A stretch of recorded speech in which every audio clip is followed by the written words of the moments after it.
Hello बच्चों, कैसे हैं आप सब? बढ़िया हैं सब। तो उम्मीद करता हूँ कि सब बढ़िया ही होंगे। तो आज की क्लास के लिए रेडी हैं आप सभी दोस्त? तो जीके जीएस की, जैसे कि आप सभी को मालूम है, हमारी सीरीज़ चल रही है। जीके जीएस की क्लासेस होती हैं, ठीक है, डेली हो रही हैं मॉर्निंग में। और मैथ्स की भी आपको मिल रही हैं साथ साथ में। और ये टॉप 20 क्वेश्चंस जो हैं, 20 क्वेश्चन हर एक क्लास में होते हैं, ठीक है, जिसमें कि आपको टारगेट जो है वो मैं कितना देता हूँ, 15 क्वेश्चंस का। सिर्फ और सिर्फ कितने क्वेश्चन का? 15 क्वेश्चन का। अगर आप ये सीरीज़ जो है वो कंटिन्यू करते हैं, ठीक है, तो ग्रांटेड है कि एग्ज़ाम आते आते जो है आप उस लेवल पे पहुंच जाएंगे कि आपके लिए जीके जीएस जो है ज़्यादा टफ चीज़ नहीं रहेगी, ठीक है। तो चलते करते हैं क्लास को शुरू। तो ये लो, ये क्वेश्चन है, ये होमवर्क का क्वेश्चन था लास्ट क्लास का। तो इसका आंसर जो था वो क्या था? यूपिटर था, ठीक है। तो बढ़ते हैं आज के क्वेश्चन की ओर। आज का पहला क्वेश्चन क्या है? तो आज का पहला क्वेश्चन कहता है कि सूरज कुंड मेले की बात की गई है, ठीक है। सूरज कुंड मेला जो है हर साल लगता है भाई, हरियाणा में लगता है, ठीक है। कहाँ लगता है? हरियाणा में लगता है। और इन्होंने पूछा है कि कौन से महीने में लगता है, ठीक है, कौन से महीने में जो है ये सूरज कुंड मेला जो है वो लगता है। जल्दी से सभी दोस्त जो है वो आंसर बताते जाएंगे अपने साथ साथ कमेंट बॉक्स में। और अगर इसके सिवा किसी क्वेश्चन में किसी भाई को कोई डाउट रह जाए, कोई भी प्रॉब्लम हो, तो आप शेयर कर सकते हैं, ठीक है। तो बात करते हैं इसके सिवा हरियाणा की। तो हरियाणा के आपको सभी को मालूम है कि न्यू सीएम जो हैं वो कौन है अभी हरियाणा के, ठीक है। मनोहर लाल खट्टर के साथ मत जाइएगा। मनोहर लाल खट्टर जो हैं वो हट चुके हैं। अभी कौन है? अभी है नायब सैनी, ठीक है। कौन है भाई वो? नायब सैनी जो हैं वो अभी करंटली जो है वो सीएम है यहाँ के। और कैपिटल की बात कर ली जाए, कैपिटल कहाँ पे है? कैपिटल चंडीगढ़ है। क्या है कैपिटल इसकी? कैपिटल चंडीगढ़ जो है वो है। और बात करते हैं सूरज कुंड मेले की। तो ये हर साल जो है किस महीने में लगता है? तो हर साल लगता है फरवरी के महीने में। कौन से महीने में? फरवरी के। तो बढ़ते हैं अगले क्वेश्चन की ओर। नेक्स्ट क्वेश्चन जो है हमारा क्या कहता है? सरकारिया मिशन के रिलेटेड भाई हमारा क्वेश्चन है, ठीक है। देखिए, जो भाई रेगुलर क्लास कर रहे हैं ना, उनसे तो मैं उम्मीद करूंगा कि ये क्वेश्चन गलत ना हो, क्योंकि ये क्वेश्चन आपको करवाता आ रहा हूँ मैं, ठीक है। अगर आपको याद होगा, आपको हिंट देता हूँ। आर्टिकल 131 आया याद कुछ? आर्टिकल 131 किससे रिलेटेड था, ठीक है। और इसके सिवा ओरिजिनल ओरिजिनल ज्यूरिडिक्शन थी इसमें, ठीक है। आ रहा है याद आपको कि नहीं आ रहा? ठीक है। तो ये था स्टेट और सेंटर के बीच के रिलेशन का, ठीक है, जो कि सरकारिया कमीशन भी उसके अंडर तहत शामिल था, ठीक है। तो ये हमारा किसके साथ जाएगा? ऑप्शन नंबर ए के साथ, to review centre and states relationship, ठीक है। सेंटर और स्टेट के रिलेशनशिप पे 3 वर्ड याद रखिए। आर्टिकल कौन सा आता है? 131। ओरिजिनल ज्यूरिडिक्शन रहती है, ठीक है। और सुप्रीम कोर्ट की रहती है, इसमें सुप्रीम कोर्ट का रोल रहता है। और कमीशन की बात कर ली जाए तो सरकारिया कमीशन जो है इसमें आता है मेरे भाई। क्लियर है यहाँ तक? नेक्स्ट क्वेश्चन के ऊपर बढ़ते हैं। नेक्स्ट क्वेश्चन पूछा है ना, होमोजीनियस मिक्सचर, ठीक है। देखिए, इंग्लिश में भी क्वेश्चन दिए हुए हैं, ठीक है, और हिंदी में भी हैं। जो कुछ भाई हिंदी में पढ़ना चाहते हैं वो हिंदी में पढ़ लीजिएगा। जो कुछ भाई इंग्लिश वाले हैं वो इंग्लिश में भी पढ़ सकते हैं, उसमें ऐसा कोई प्रॉब्लम नहीं है, ठीक है। तो बात करते हैं यहाँ पे होमोजीनियस मिक्सचर की। तो होमोजीनियस मिक्सचर यहाँ पे कौन सा है, ठीक है, इनमें कौन सी एग्जाम्पल है जो होमोजीनियस मिक्सचर होता है? सबसे पहले बात करते हैं कि होमोजीनियस मिक्सचर जो है वो होता क्या है। इसमें देखिए, कंपोनेंट्स जो होते हैं ना वो सेम प्रोपोर्शन में रहेंगे। क्या होता है?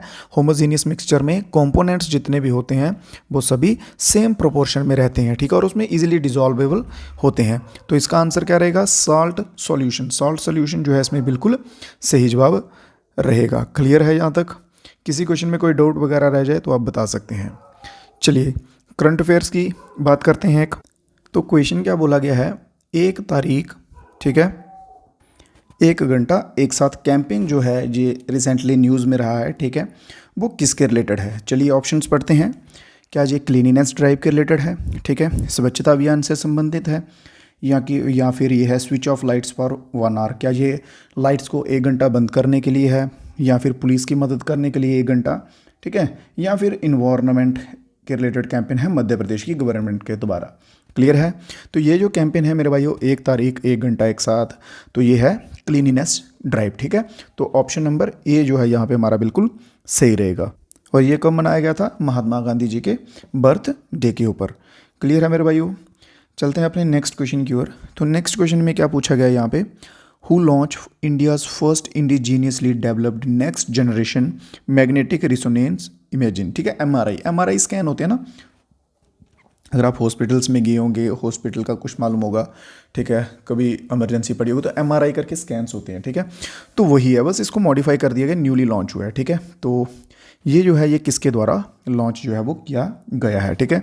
तो doctor Rajendra Singh, sorry Jitendra Singh, doctor Jitendra Singh जो हैं इनके द्वारा जो है ये लॉन्च किया गया। तो ऑप्शन नंबर इसमें कौन सा हमारा बिल्कुल सही रहेगा, ऑप्शन नंबर सी ऑप्शन जो है बिल्कुल सही रहेगा।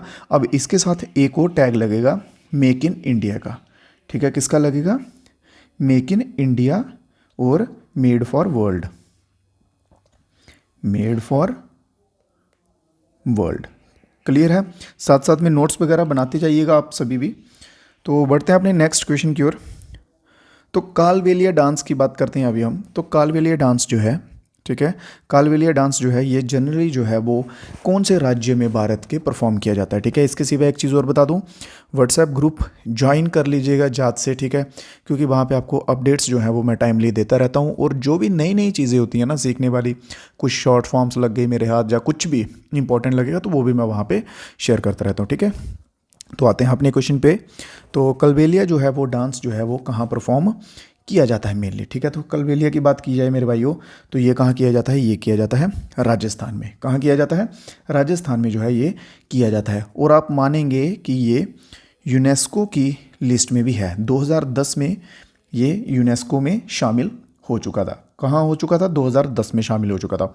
और जैसे ये वीडियो अपलोड होगी इसके बाद आपको नीचे में बाकी जो अदर इंपॉर्टेंट डांसेस हैं स्टेट्स के, ठीक है, जैसे घूमर, गरबा, गिद्दा, लावनी, कालबेलिया जो भी है मतलब, और वो सभी की आपको लिस्ट मैं व्हाट्सएप ग्रुप में डाल दूंगा। कहाँ डालूंगा, व्हाट्सएप के ग्रुप में डाल दूंगा, ज्वाइन कर लीजिएगा सभी भाई। क्लियर है, तो चलते हैं अपने नेक्स्ट क्वेश्चन की ओर। नेक्स्ट क्वेश्चन क्या कहता है, separation of religion from the state is refer to as, separation of religion, ठीक है, अलग अलग रीजन्स का, ठीक है, धर्मों को राज्य से अलग अलग करने को क्या कहा जाता है, ठीक है, क्या कहा जाता है। धर्म के रिलेटेड यहाँ पे एक ही वर्ड दिख रहा है, ठीक है। मोनार्की क्या आ जाएगा, राजाओं के रिलेटेड। डेमोक्रेसी आ जाएगा लोकतांत्रिक। रिपब्लिक आ जाएगा गणतंत्र है, ठीक है। फ्रीडम है, ठीक है, रिपब्लिक का मीनिंग होता है फ्रीडम, ठीक है। तो यहाँ पे सेकुलरिज्म जो वर्ड है ये आता है रिलीजन्स के रिलेटेड। तो ऑप्शन नंबर सी जो है हमारा बिल्कुल सही जवाब रहेगा। क्लियर है, यहाँ तक कोई डाउट तो नहीं इस क्वेश्चन में। चलते हैं नेक्स्ट क्वेश्चन की ओर। नेक्स्ट क्वेश्चन क्या, देखिए भाई यहाँ पे 2011 के सेंसस की बात की गई है इस क्वेश्चन में भी। 2011 के सेंसस के अकॉर्डिंग के मैं आपको सब करवा चुका हूँ कि लिटरेसी रेट किसका हाई था, किसका लो था, स्टेट कौन सी थी, यूनियन टेरिटरी का, ठीक है, सेक्स रेशो पे करवा चुका हूँ, एजुकेशन सब मतलब ऑल ओवर कवर हो चुका है, ठीक है। अभी ये फिर से है आया है यहाँ पे। तो यहाँ पे पूछा है कि लिटरेसी रेट इंडिया का पूछा गया, ठीक है। तो इंडिया का था लगभग 74.04%। चलिए आपको होमवर्क दे रहा हूँ मेरे भाइयों, ठीक है, ईमानदारी से सभी दोस्तों ने आंसर देना है। मेल और फीमेल का लिटरेसी रेट बताइए कितना था 2011 में, ठीक है, मेल और फीमेल का लिटरेसी रेट कितना था। क्लियर है यहाँ तक, चलिए तब तक हम चलते हैं अपने नेक्स्ट क्वेश्चन पे। सभी दोस्त जो है नीचे कमेंट बॉक्स में इसका आंसर देंगे। तो अगले क्वेश्चन में क्या बात की गई है, कौन सी ऑर्गेनाइजेशन जो है वो जीडीपी कैलकुलेट करती है। जीडीपी क्या होती है, ग्रॉस डोमेस्टिक प्रोडक्ट, ठीक है। कौन सी ऐसी ऑर्गेनाइजेशन है जो जीडीपी को कैलकुलेट करती है, तो नेशनल स्टैटिस्टिकल, ठीक है, ऑर्गेनाइजेशन। तो ऑप्शन नंबर ए जो हमारा बिल्कुल सही आंसर रहेगा, ठीक है। Option number A question number 9 का बिल्कुल सही आंसर रहेगा। नेक्स्ट क्वेश्चन पे चलते हैं। ट्रम्प एक जो टर्म है, ठीक है, ट्रम्प और टर्म जो किस खेल से संबंधित है, स्नूकर से, साइकिलिंग से, क्रिकेट से या फिर ब्रिज से। ब्रिज देख के ना सुनिए, ये वर्ड आपको नया तो नहीं लग रहा, ठीक है। ब्रिज क्या होता है, ये ताश के पत्ते होते हैं ना, प्लेइंग कार्ड्स जो होते हैं, ठीक है, वैसी ही गेम होती है ये, ठीक है। तो वो ब्रिज आपको वो उसके साथ रिलेट कर सकते हैं, कोरिलेट, ठीक है। तो ट्रम्प वर्ड जो है ये ब्रिज से रिलेटेड ही है। तो ऑप्शन नंबर सी इसमें हमारा बिल्कुल सही रहेगा। स्नूकर आप सभी को मालूम होगा, वो डिब्बे वाली गेम जो होती है, ठीक है। साइकिलिंग मालूम है, क्रिकेट मालूम है, नॉर्मल सी बात है। क्लियर है, तो ऑप्शन नंबर सी ट्रम्प जो वर्ड है ये किससे रिलेटेड है, ये ब्रिज से रिलेटेड है। बढ़ते हैं अपने आज के नेक्स्ट क्वेश्चन की तरफ। तो बात करते हैं नेक्स्ट क्वेश्चन की। तो देखिए मैं आपको एक चीज़ और बता दूं, ये जो सीरीज़ मैं आपकी लेके चल रहा हूँ ना जीके जीएस की मेरे भाइयों, कंप्लीट अगर आप इसको कर लेंगे ना तो कांस्टेबल लेवल के, जीडी लेवल के, ठीक है, जो एग्जाम्स रहेंगे ट्रेड्समैन लेवल के, आप इजीली जो है मैं कह रहा हूँ इतनी सी जीके से कर लेंगे आराम से, ठीक है, जितनी सी मैं आपको ये सीरीज़ करवाऊँगा, ठीक है। तो अगला क्वेश्चन जो है वो देखते हैं क्या है। इन्होंने पूछा कि कौन सा वाटरवे है जो भारत को श्रीलंका से सेपरेट करता है। श्रीलंका और भारत के बीच का वाटरवे का नाम बताइए, ठीक है, जलमार्ग। तो वो कौन सा आता है, वो आता है पार्क स्ट्रेट। कौन सा आता है मेरे भाइयों, पार्क स्ट्रेट जो है ये इंडिया और श्रीलंका को अलग करता है। इसके सिवा और भी बहुत से होते हैं, ठीक है, जैसे स्विस कैनल का पूछ लिया जाता है, वो मेडिटेरियन सी और रेड सी को अलग करते हैं। बेरिंग का पूछ लिया जाता है, वो आर्कटिक और पैसिफिक को अलग करते हैं, ठीक है। ये जो भी हैं ये ऐसे अलग से रहते हैं ना, उनका क्या करता हूँ कि मैं फ़ोटोज़ जो है वो वहाँ पे डाल देता हूँ व्हाट्सएप ग्रुप में, ठीक है, तो वहाँ से आपको पढ़ने में जो है आसानी हो जाती है। तो नेक्स्ट क्वेश्चन पे चलते हैं। इनमें से नॉन रिन्यूएबल रिसोर्सेज कौन सा है, ठीक है, निम्नलिखित में से कौन सा एक गैर नवीनकरणीय संसाधन है, ठीक है, सौर ऊर्जा, कोयला, जल या फिर मत्स्य पालन। मत्स्य पालन मछली पालन, क्लियर है, फिश, ठीक है, फिशरीज। इन्होंने पूछा नॉन रिन्यूएबल, ठीक है, जिसको हम दोबारा से जो है उपयोग में नहीं ला सकते, ठीक है। मान लीजिए एग्जांपल के लिए आपको मैं वाटर बताता हूँ, ठीक है। अभी हमने वाटर है, ठीक है, वाटर को एक जगह हमने यूज़ कर लिया, ठीक है, हाथ धो लिए उससे, बट वो वाटर हमारा फिर भी यूज़ हो सकता है। हाथ धोने के बाद वो पानी तो बचेगा, उसको हम पौधों में डाल सकते हैं, फ्लावरिंग के लिए कुछ भी कर सकते हैं, ठीक है।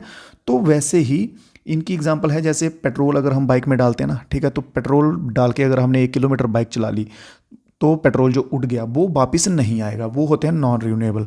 तो इनमें जो है वो नॉन रिन्यूएबल कौन सा है, तो कोयला जो है ऑप्शन नंबर बी हमारा बिल्कुल सही आंसर होगा। कोयला जब एक बार जल जाता है तो वो दोबारा से नहीं आता है, ठीक है। तो चलते हैं अपने नेक्स्ट क्वेश्चन की ओर। World habitat day, world habitat day जो है वो 1986 में जो है वो फर्स्ट टाइम मनाया गया था, ठीक है। और ये कहाँ मनाया गया था फर्स्ट टाइम, केनिया में मनाया गया था मेरे भाइयों, ठीक है। वर्ल्ड हैबिटेट डे केनिया में मनाया गया था और इसकी थीम जो है, थीम की बात की तो थीम इसकी क्या थी, राइट फॉर शेल्टर, ठीक है, sorry shelter is my right, कुछ ऐसा ही था, राइट फॉर शेल्टर की शेल्टर इज़ माई राइट, ठीक है, शेल्टर इज़ माई राइट, ठीक है, ये इसकी थीम थी, ठीक है। ये हो गया इसके रिलेटेड इंपॉर्टेंट। चलिए अब हम पढ़ते हैं अपना क्वेश्चन कि वर्ल्ड हैबिटेट डे जो है वो फर्स्टली सेलिब्रेट किया गया 1986 में eight which of the following place. ये तो मैंने बता ही दिया आपको, केनिया में किया गया था, ठीक है। तो कौन सा है, ऑप्शन नंबर बी, ठीक है। तो केनिया में जो है ये किया गया था सबसे पहले सेलिब्रेट।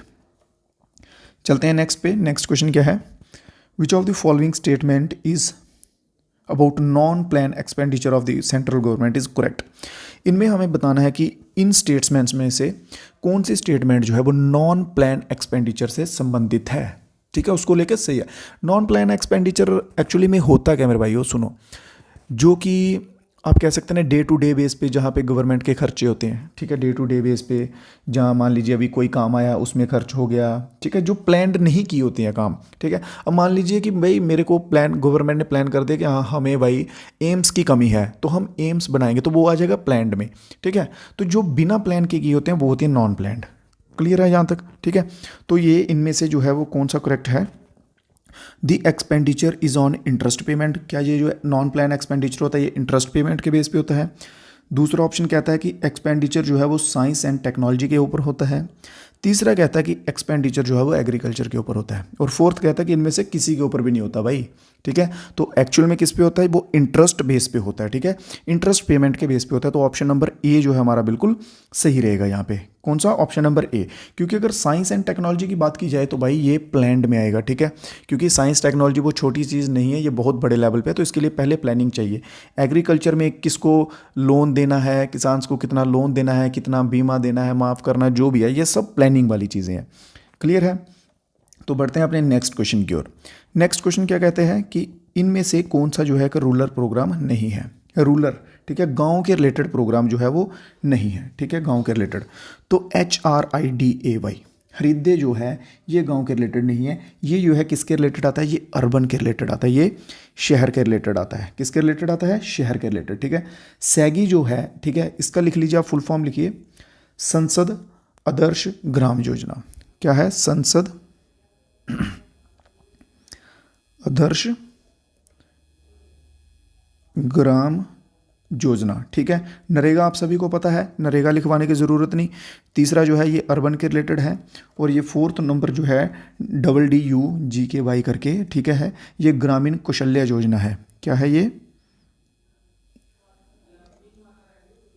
ग्रामीण कौशल्य योजना है, क्लियर है। फुल फॉर्म लिख लीजिए भाइयों, फुल फॉर्म भी पूछ सकते हैं वो आपसे, ठीक है। तो बढ़ते हैं अपने नेक्स्ट क्वेश्चन की ओर। एक चीज़ और बता दूं यार आपको, लाइक कर दो भाई वीडियो को सभी दोस्त, ठीक है।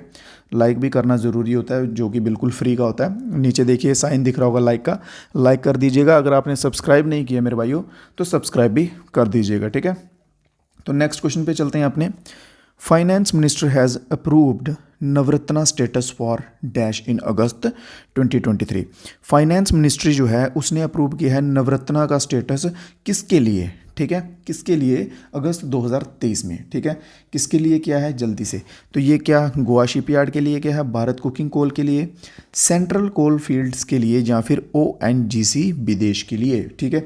ये किसके अंडर आता है मेरे भाइयों, ये आता है central sector public sector enterprises के अंदर, सेंट्रल पब्लिक सेक्टर एंटरप्राइजेस के अंदर जो है ये आता है ONGC, ठीक है। तो इसके रिलेटेड जो है नवरत्ना स्टेटस जो है वो अप्रूव्ड किया गया है फाइनेंस मिनिस्ट्री के द्वारा। नेक्स्ट क्वेश्चन है म्यूजिक के रिलेटेड, फिर से एक और क्वेश्चन आता हूँ। Who is the first Indian classical musician to perform at United Nation. पहला भारतीय क्लासिकल, ठीक है, क्लासिकल सांस्कृतिक जो म्यूजिशियन है जिसने यूनाइटेड नेशन में परफॉर्म किया है, ठीक है। तो वो हमारा आंसर क्या रहेगा, MS सुब्बुलक्ष्मी। MS सुब्बुलक्ष्मी, इनको एक अवार्ड मिला था। कौन सा अवार्ड मिला था भाई, है किसी को याद ये क्वेश्चन, क्योंकि मैं करवा चुका हूँ। मैं आपको होमवर्क में वही क्वेश्चन देता हूँ जो क्वेश्चंस मैंने पीछे की क्लासेस में करवा चुके होते हैं, ठीक है। क्योंकि भाई पता तो चलना चाहिए ना कि अगर आप रेगुलर क्लासेस कर रहे हैं तो आपके दिमाग में वो चीज़ें बैठ रही हैं कि नहीं बैठ रही हैं, आप उन चीज़ों को ढंग से पढ़ रहे हैं, रिवाइज़ कर रहे हैं कि नहीं कर रहे हैं, ठीक है। अगर आप डेली आए, डेली क्लास देखी, चले गए, तो उससे भाई कुछ नहीं होने वाला। जो सच बात बता रहा हूँ आपको, होगा कैसे, क्लास देख रहे हैं, साथ साथ में नोट्स बनाते जाइए। अगर कोई क्वेश्चन आपको आता है तो उसका मत लिखिए, ठीक है। जो क्वेश्चन नहीं आते हैं उनके नोट्स बनाइए और शाम को एक बार फिर से जो है वो रिवीजन करिए। शाम को या सुबह क्लास खत्म होने के बाद एक बार फिर से रिवीजन करिए। उस तरह से आपको क्वेश्चंस याद रहेंगे। फिर ऐसे पढ़ेंगे तो आपको जाके एग्जाम में जाने का फ़ायदा होगा। अदरवाइज़ डेली आएंगे, डेली यूट्यूब पे क्लास देखेंगे, चले जाएंगे, पूरा दिन मस्ती करेंगे, तो उससे कोई फ़ायदा जो है वो नहीं होने वाला है, ठीक है। तो बढ़ते हैं अपने नेक्स्ट क्वेश्चन की ओर। नेक्स्ट क्वेश्चन क्या है, which of the following is the most abundant hydrocarbon प्लूटेंट, ठीक है। इनमें से सबसे ज़्यादा मात्रा में हाइड्रोकार्बन जो है वो प्रदूषण जो है इनमें कौन सा डालता है, ठीक है। निम्नलिखित में से कौन सबसे प्रचुर मात्रा में हाइड्रोकार्बन प्रदूषक है, ठीक है। मीथेन बुटेन यही जो है ये करते हैं, ठीक है। प्रोपेन में नहीं आएगा, इथेन में नहीं आएगा, ठीक है। तो मीथेन जो है ये सबसे ज़्यादा हाइड्रोकार्बन, इसमें पोल्यूशन जो है वो होता है, किसमें होता है, मीथेन में, ठीक है। बुटेन की बात कर ली जाए, बुटेन का C4H10, ठीक है, फॉर्मूला है। क्लियर है यहाँ तक। चलिए, क्वेश्चन समझ आ रहे हैं कि नहीं आ रहे हैं, सभी बच्चे अपना एक बार रिव्यू दे देंगे कि सर हाँ क्वेश्चन हमें समझ आ रहे हैं, नहीं आ रहे हैं, कुछ इंप्रूवमेंट की ज़रूरत है। जो भी आपके अकॉर्डिंग हो वो आप एक बार ज़रूर जो है कमेंट बॉक्स में बताइए। अगर मुझे कुछ इंप्रूवमेंट की ज़रूरत होगी तो वो लिख के बताइए, मैं डेफिनेटली वो चीज़ भी इंप्रूव करूँगा, ठीक है। तो नेक्स्ट क्वेश्चन है डायमेंशन ऑफ फुटबॉल ग्राउंड का पूछा गया भाई। फुटबॉल ग्राउंड जो है उसका डायमेंशन जो है वो कितना होता है, ठीक है। फुटबॉल ग्राउंड का डायमेंशन कितना होता है, तो फुटबॉल ग्राउंड का डायमेंशन होता है 105 मीटर लंबा और चौड़ाई में कितना होता है 68 मीटर, ठीक है। 68 मीटर जो है वो चौड़ाई में होता है और 105 मीटर जो है वो लेंथ में होता है। तो ऑप्शन नंबर ए हमारा जो है यहाँ पे बिल्कुल सही जाता हुआ हमें दिखेगा। नेक्स्ट क्वेश्चन है और आज की क्लास का लास्ट क्वेश्चन जो है, ठीक है, आज की क्लास का लास्ट क्वेश्चन है कि कौन सी बुक जो है वो गांधी जी के द्वारा लिखी गई है, ठीक है। कौन सी बुक जो है वो महात्मा गांधी जी के द्वारा लिखी गई है। The Indian pilgrimage, Hind Swaraj, इनमें से कोई नहीं, या फिर वाई आई एम एथिस्ट, ठीक है। कौन सी जो है बुक लिखी गई है, मैं नास्तिक क्यों हूँ, भारतीय तीर्थयात्री, हिंद स्वराज, या फिर इनमें से कोई नहीं। बहुत बढ़िया, ठीक है। तो देखिए महात्मा गांधी जी का जो है वो ज़्यादा जो है वो मॉडर्न हिस्ट्री में ये पोर्शन जो है वो कवर होता है। किस में होता है ज़्यादा, मॉडर्न हिस्ट्री में। और मैं ट्राई करूँगा कि आपको सब्जेक्ट वाइज, जैसे जियोग्राफी की अलग से हो गई, एंशियंट हिस्ट्री, मेडिवल, मॉडर्न, ठीक है, ये सभी का एक एक लेक्चर में जो आपको कंप्लीट करवा दूँ, फिर से रिवीजन के तौर पे वो भी करवा दूंगा, ठीक है। तो यहाँ पे बात कर रहे हैं महात्मा गांधी जी की बुक की, तो हिंद स्वराज जो है हमारा बिल्कुल सही आंसर रहेगा। क्लियर है यहाँ तक। तो आज की क्लास के जितने क्वेश्चंस थे मेरे भाइयों हो चुके हैं। कुछ आपको बीच में मैंने एक दो क्वेश्चन जो है वो होमवर्क में दिया हुआ है, आप सभी अच्छे से ईमानदारी से उनके आंसर देने की ट्राई कीजिए। अगर आपको मालूम है तो, अगर नहीं मालूम है गूगल से सर्च करके दीजिए आंसर, ठीक है। और जाते जाते वीडियो को लाइक करना है सभी भाइयों ने एक बार, ठीक है। और हो सके तो चैनल को भी सब्सक्राइब कर दीजिएगा, जो कि टोटली फ्री है, लाइक भी और सब्सक्राइब भी, ठीक है। और इसके सिवा अगर आपका कोई सजेशन हो, कोई रिव्यू हो तो वो ज़रूर दीजिएगा। बाकी मिलेंगे आपसे फिर से कल नई वीडियो में, नए क्लासेस में, कुछ नए क्वेश्चन के साथ। तो तब तक के लिए दीजिए इजाज़त। जय हिंद, जय भारत।